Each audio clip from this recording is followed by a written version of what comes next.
Well, I think this we can start now. Yeah. So good afternoon in Vietnam and good evening from Melbourne. I can see that we have 24 participants here, and thank you very much for being with me, because I know that it's quite late.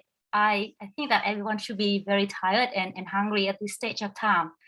My name is Nguyen, and I am a PhD student in my final year at the University of Melbourne. Today, I would love to share with you part of my project, my PhD project, which has been done for the past 5 years. That is about continuing professional development.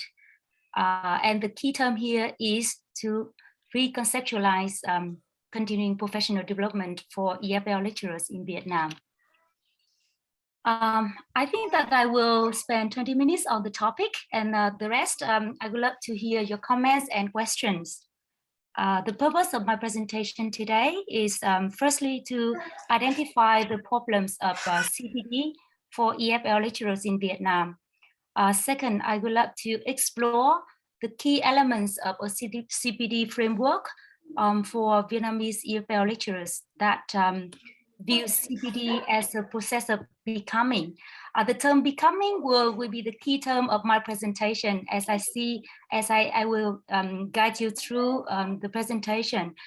This term is meaningful because it's focused on the whole person, not only competence, but also, other values that help teachers to remain their motivation and well-being. And finally, I would like to recommend some things from my study finding for the improvement of CPD design and implementation in higher education in Vietnam. So there will be 3 main parts of my presentation. The first, I explain the inquiry, why I'm interested in the topic. Second, will be a long journey, that is the exploration of my study, going through literature review, choosing the research design, and exploring the findings from the methods that I chose. And finally, which is the most important part, that is the contribution of my study towards policy and practice of continuing professional development. With the inquiry, that is about problem statement and research question. In order to understand what is going on with CPD in the world, particularly in Vietnam, I have to read quite a lot. And I found out that the problems facing CPD in a wider literature, that is the important question list for reconceptualized CPD. Because, for the past 4 decades, since CPD start with the term in Western countries, until now, there has been no consensus on the way it is conceptualized. That leads to many kinds of, CPD approaches and model being used. And we can know that there are 2 main approaches. That is the top-down approach, which sees CPDs as a way to measure teachers' competence. And another approach, which is seen as bottom-up approach, which value personal development of the teachers themselves. That is the reason why many scholars call for the reconceptualization of CPD, seeing CPD as a way to support the improvement of teachers as a whole, not only competence, but other value, and especially promote their agency in the process of their learning. We know the term autonomous learning, which is used to be used for students, but it should be used for teachers as well. Particularly in Vietnam, the literature review showed me that there is a lack of strong theoretical base to guide CPD policy and practice, especially in teaching with technology.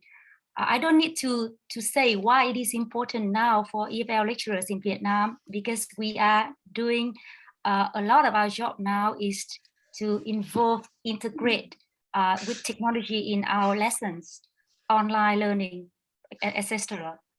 And the reason why there is such a lacking of a strong theoretical base for CPD in Vietnam is because of a traditional approach that Vietnamese policy have been adopted, focusing a lot on competency of teachers in general and lecturers in particular to improve the teaching quality.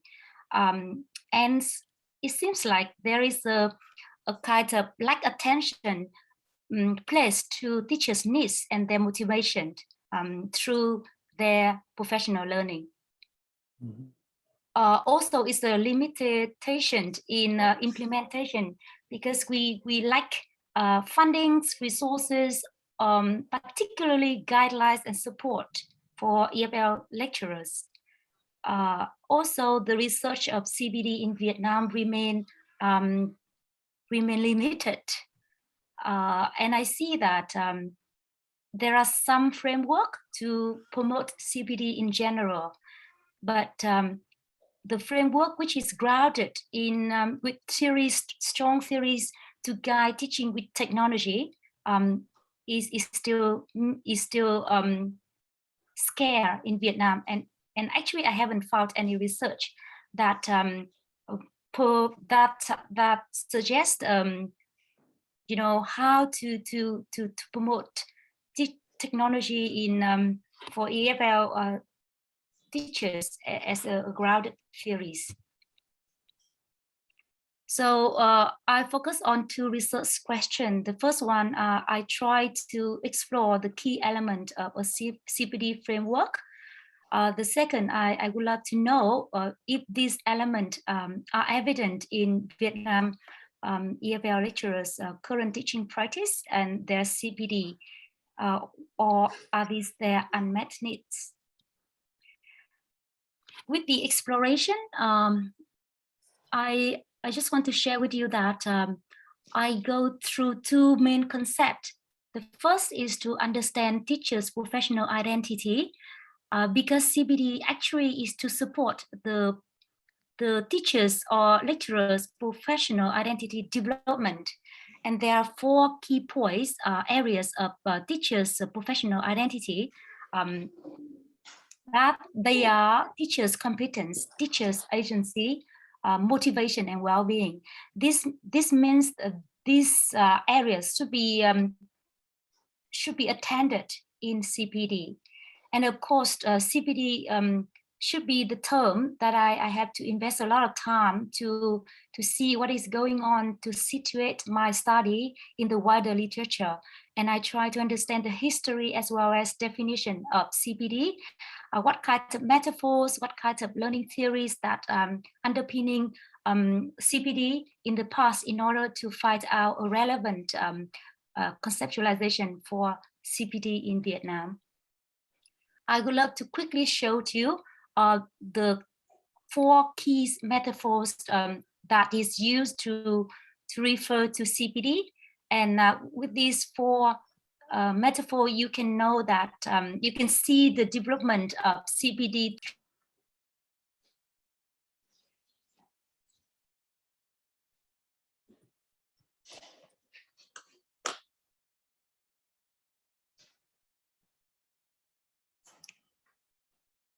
Yeah.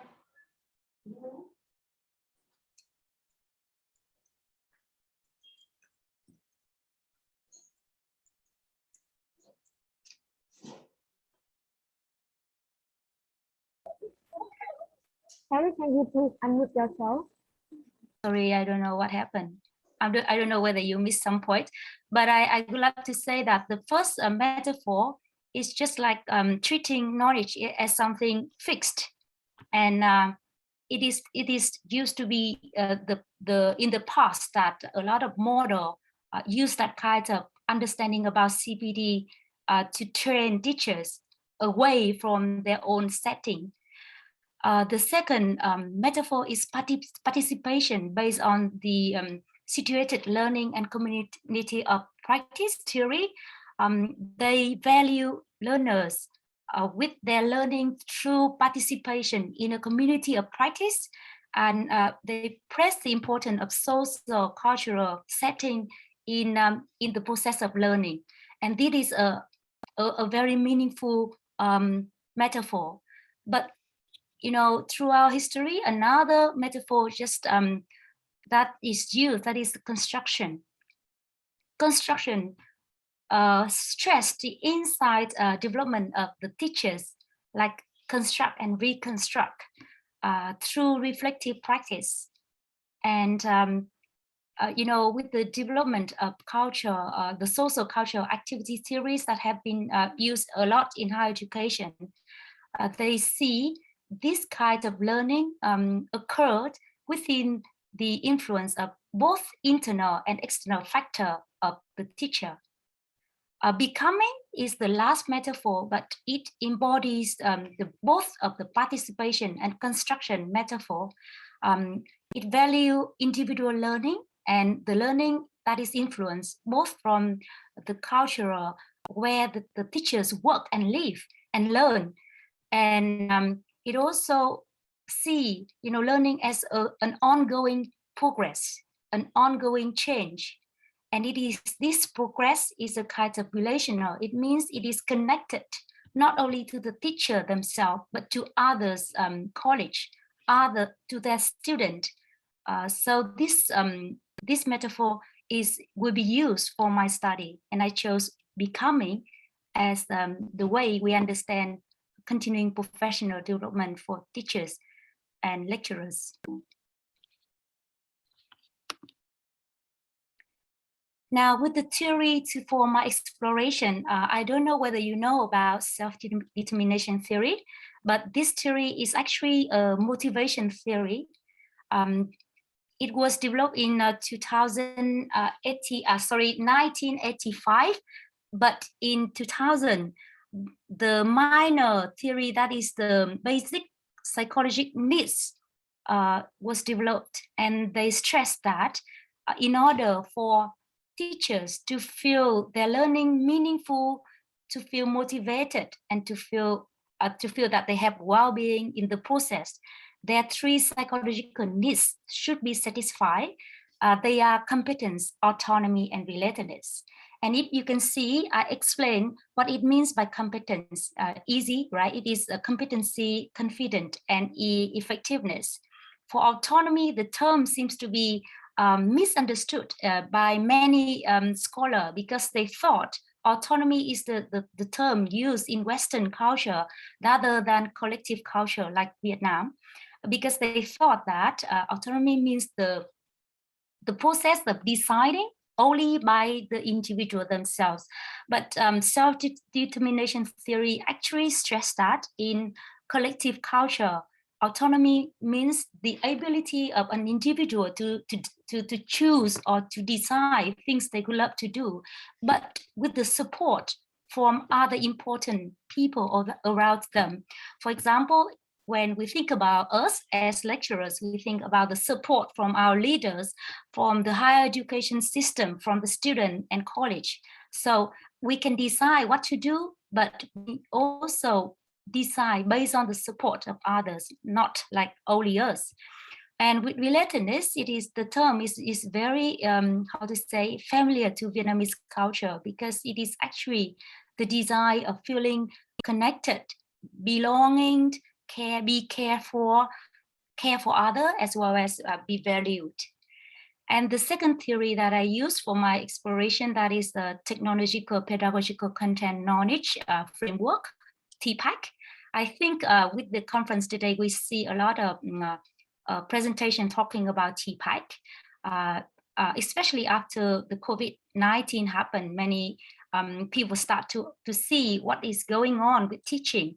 And TPAC framework guides teachers 7 areas of knowledge in order to teach a content with technology. And of course, in English, we know that content is English language.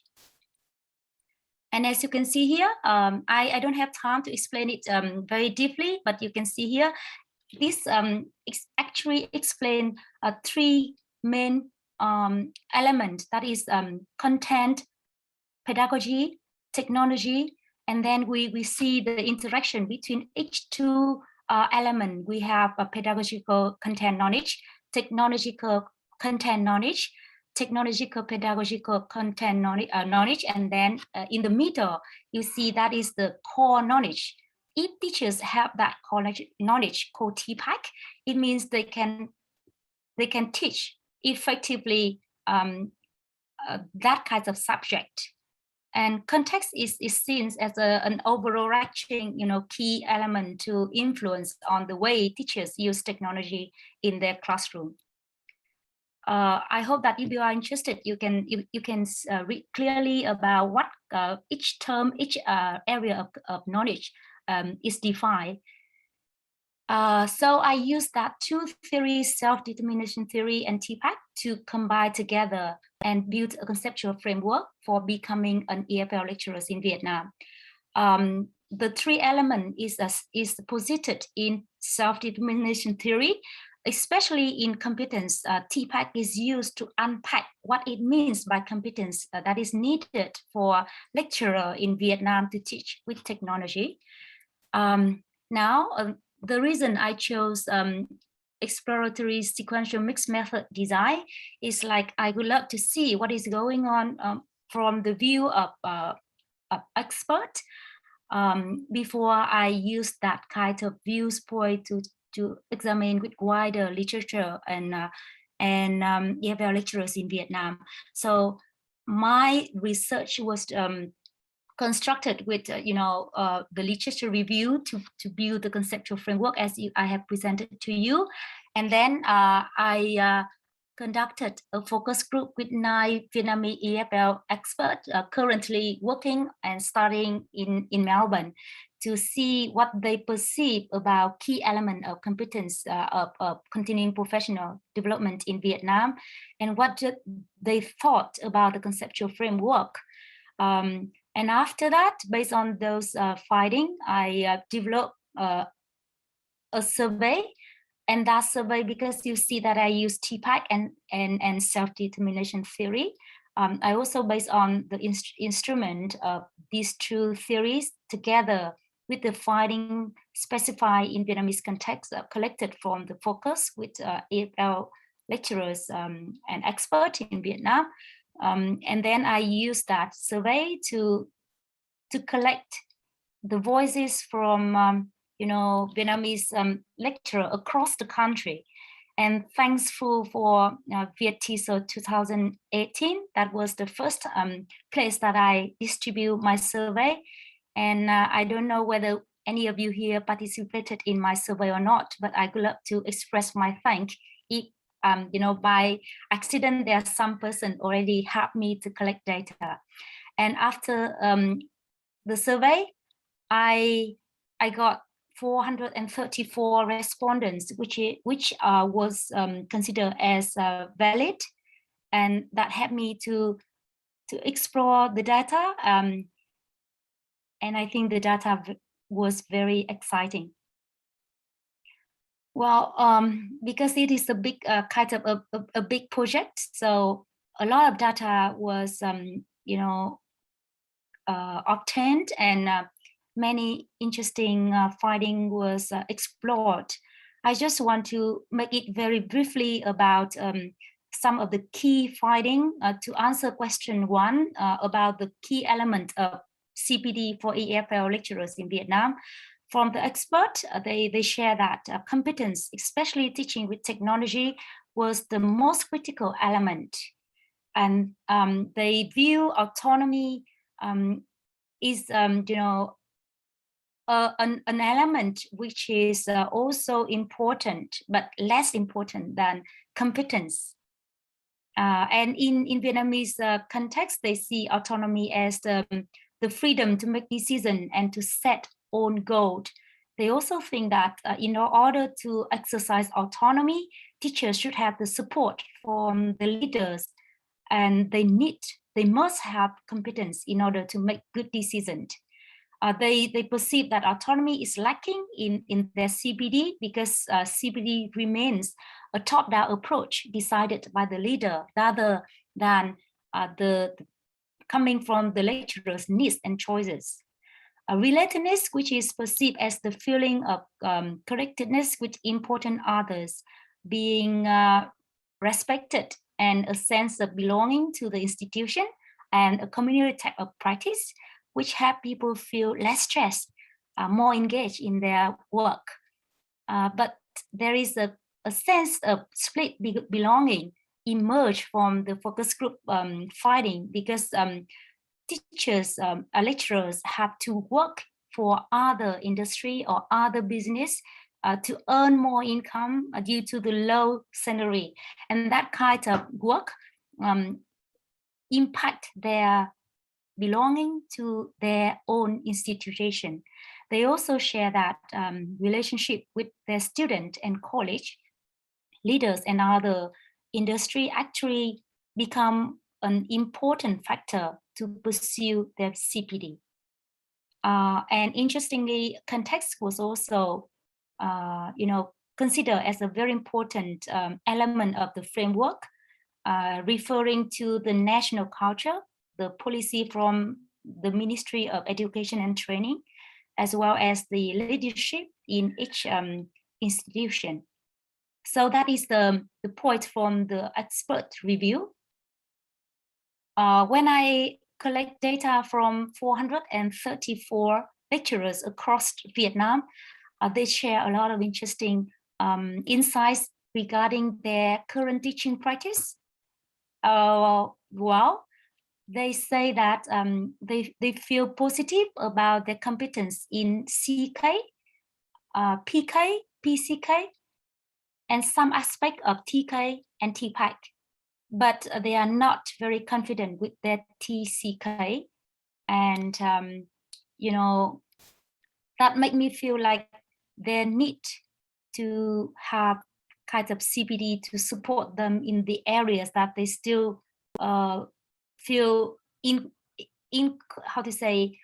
inconfident. For example, troubleshooting basic problems, knowledge of learning theories with technology, using technology to assess student learning, etc.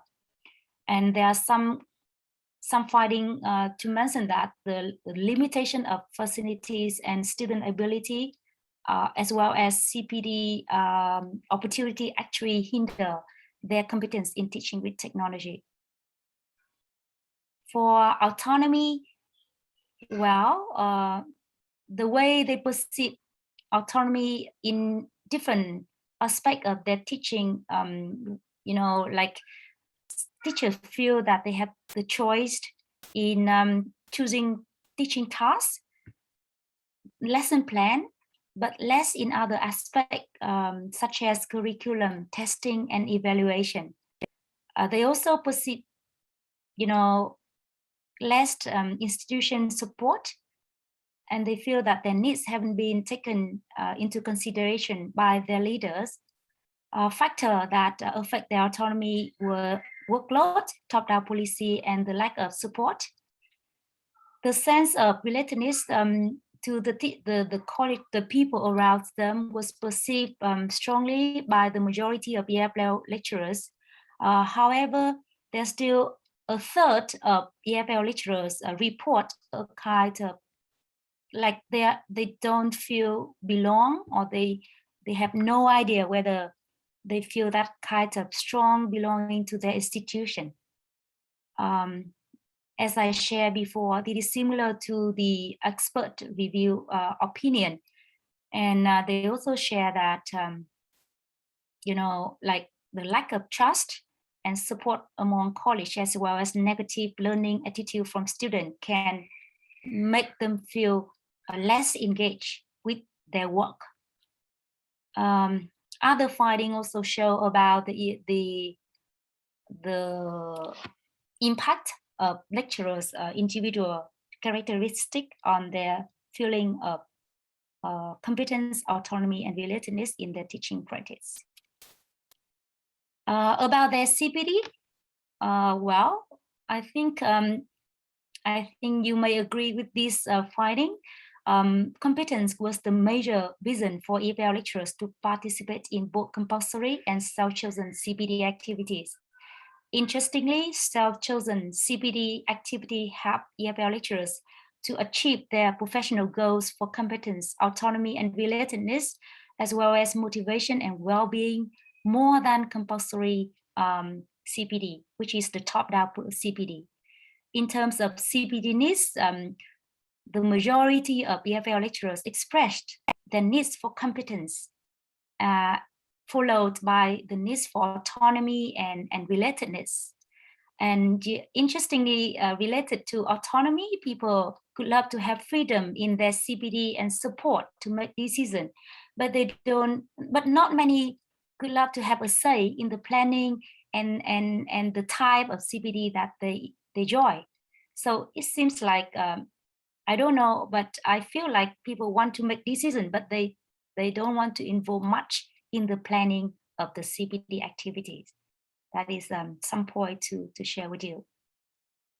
And about relations factors, the finding found out that relationship with student, college leaders, and family, as well as the connection with other industry and organization, play a very important role in the intention as well as the motivation of EFL lecturers to pursue for CPD.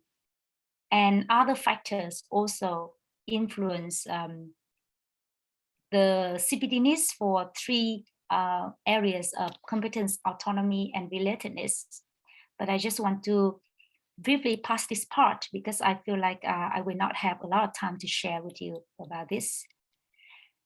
Based on the finding from the focus group and the survey with 434 EFL lecturers in Vietnam, my framework was refined.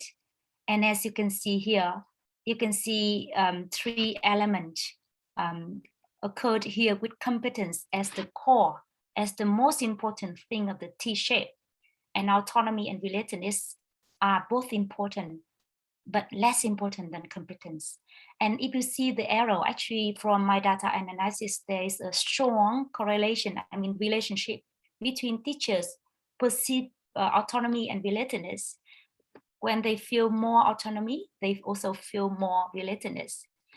Then the relationship between autonomy and competence is the second strong level. And the relationship between relatedness and competence is the weakest. That means that every element here are important. And context, of course, cannot be excluded from this framework because everything we do is impacted by the external environment as well as the internal context of the teacher. Now, with the contribution, there are two main points I would love to run through here. The first is about the theoretical contribution and then the practical contribution. With the theory contribution, as I say in my title of this presentation, the conceptualization of CPD as becoming, which already been mentioned in the literature, but the way I see becoming in this study is different from other because I use self-determination theory and TPAC to see that process of becoming. And I feel that becoming for EFL lecturers in Vietnam is actually the ongoing process of construct and reconstruct their identity in three dimensions of TPAC competence, autonomy, and relatedness, of course, influenced by the internal and the external context of the individual lecturers. And I found that self-determination and TPAC, they used to be used individually in the literature to guide CPD, but this is the first time they are combined together as a lens to explore CPD in Vietnamese context, as well as in the wider literature. And of course, with that kind of understanding, my study also contribute to self-determination and TPAC with a real context of Vietnam. This is the important part because after all, the purpose of my research is to see what we should think about continuing professional development for lecturers in Vietnam, and in order to see and in order to know what kind of things should be done for CPD design and implementation. And as you can see here, there are 4 elements that should be attended when we design or when we implement CPD. That is competence, autonomy, relatedness, and context. I think if I have more time, I will explain more about what we can do with lecturers, but I aware of the time, and I would love to have your sharing and question from you. Thank you very much. So thank you for, should I say you're a doctor already? Like No, I think I'm so excited that I speak maybe too long. Okay, thank you for your wonderful presentation. Yep, I think that's the result of 5 years research and packed into 30 minutes. Yep, this paradox of presentation in the conference. Thank you for that. I think that there's a lot of question for and a lot of curiosity is happening now, but then we have to end the live section. Yeah, then after that we can talk in the room. Oh, thank you so much.